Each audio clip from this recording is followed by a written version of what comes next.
বাংলাদেশ জাতীয়তাবাদী যুবদলের প্রতিষ্ঠাবার্ষিকী উপলক্ষে কুমিল্লার মনোহরগঞ্জে অনুষ্ঠিত হয়েছে এক বর্ণাঢ্য র্যালি ও আলোচনা সভা। অনুষ্ঠানে প্রধান অতিথি হিসেবে উপস্থিত ছিলেন কুমিল্লা ৯ লাকসাম মনোহরগঞ্জ আসনে বিএনপির দলীয় মনোনয়ন প্রত্যাশী সামিরা আজিম ধোলা।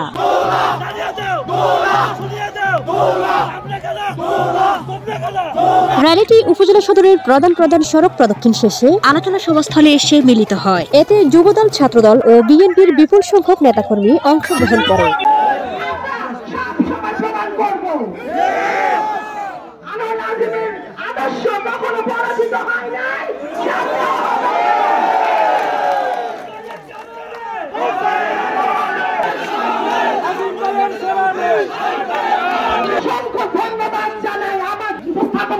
যেটা কুমিল্লা সব আসন থেকে সবচেয়ে বড় র্যালি হিসাবে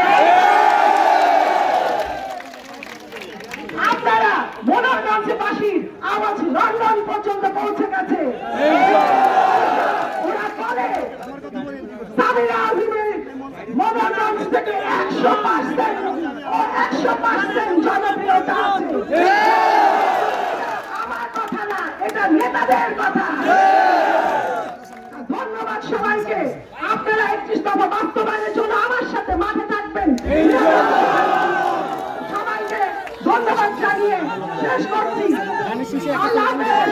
জাতীয়তাবাদী যুবদল জিন্দাবাদ। আমাদের মার্কা কি? আমাদের মার্কা কি? মনোহরগঞ্জের মাটি, মনোহরগঞ্জের মাটি।